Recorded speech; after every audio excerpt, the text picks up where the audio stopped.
Hi guys, it's Eating Disorder Awareness Week, and I wanted to address one of the questions I got on my post from yesterday, and that was, how do you break the binge restrict cycle and the Last Supper mentality?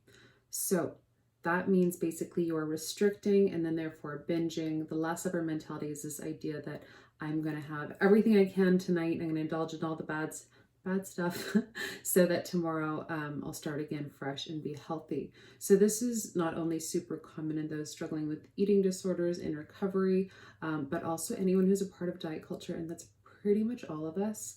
Whether you think you are or not, if you've ever deemed foods clean or dirty or good or bad, or you've grown up hearing these messages, they're really hard to shake.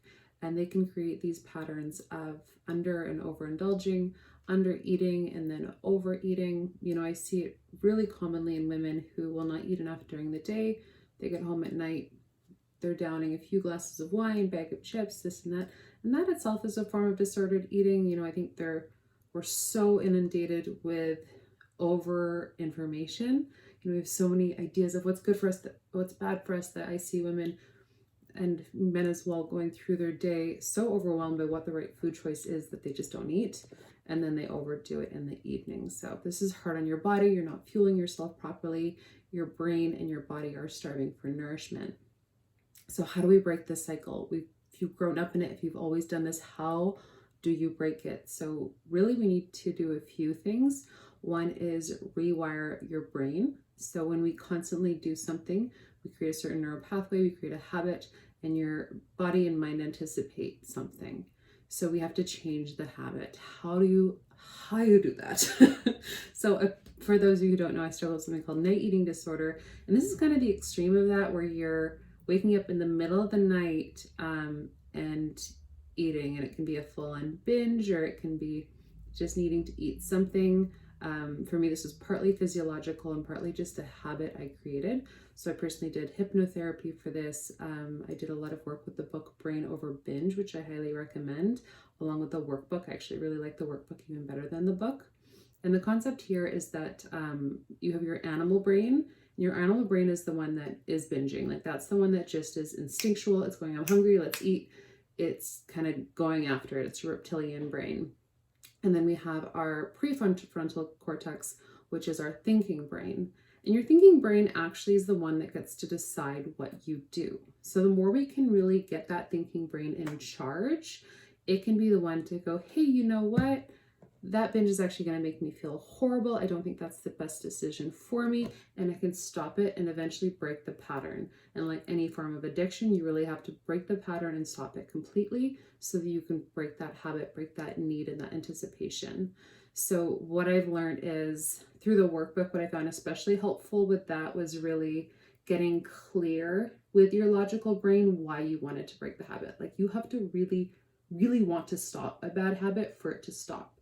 So I had to journal a lot about my why, about how it was affecting my life negatively, about the pros and cons, even realizing that for me, waking up and eating during the night, while it solved that, immediate need I had, led to poor sleep, led to bad workouts the next day, led to digestive discomfort, led to me taking 10 steps back in all my fitness and health goals. Like, really was so counterintuitive to everything I was working towards. And the clearer I got about that, even when I woke up at night, that urge was way less strong because I had that reminder in my head. Another one is you have to be eating enough to even think properly. So if you are hardcore dieting, if you are hardcore restricting, this is almost inevitable.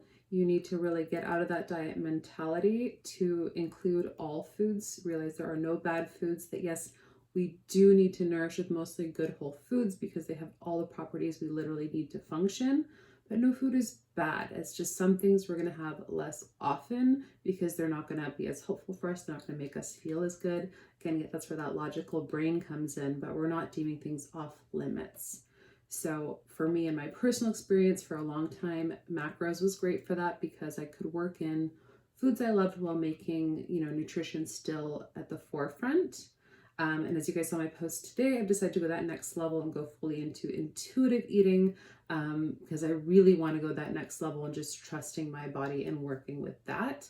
but it's all individual. You can find what works for you, but definitely make sure you're eating enough calories, you're getting enough of your basic nutrients. Like there's so many trendy diets out there and a lot of them negate your basic needs. Like we need enough protein in the day, we need healthy fats, we need carbs for our brain and bodies to literally function.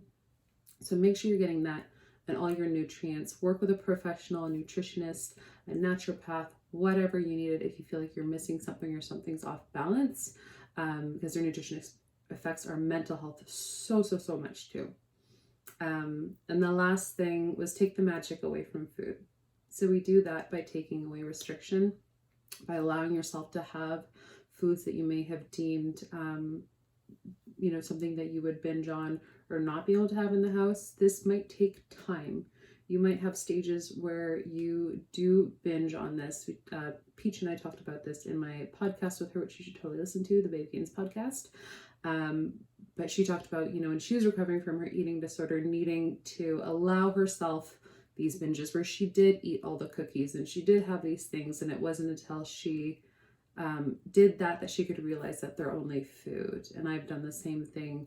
I used to never keep peanut butter in the house, certain things that I would binge on. And by allowing them to be a part of my daily diet, something I integrate in small, healthy amounts throughout the day, and not overly monitoring, I was able to just realize they're food. And this can be its own thing. So if you've always had this really romanticized relationship with food, I also think it's very interesting because once you take that away, you can kind of be left to feel all the things you weren't feeling. So this is the same thing when you sit through that discomfort of not acting on a binge. Sometimes you're forced to feel all the feelings you buried deep under that binge, and it is scary and uncomfortable and extremely sobering.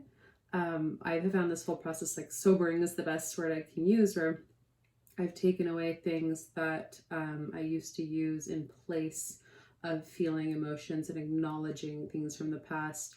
And in doing so, it's been a deep, uncomfortable healing journey, but I've met parts of myself I would have never met before. So I hope this is helpful. To sum it up, learn to address your animal brain and your thinking brain. Get real about why you don't want to binge, what the results and repercussions are. Make sure you're eating enough, and then make sure you're not limiting your food so you can take the magic away from foods. Hope you guys are having a great week and that this was helpful to you. If you have any further questions, please don't hesitate to hit me up in the DMs, and also seek professional help if you feel like you are struggling with some of this.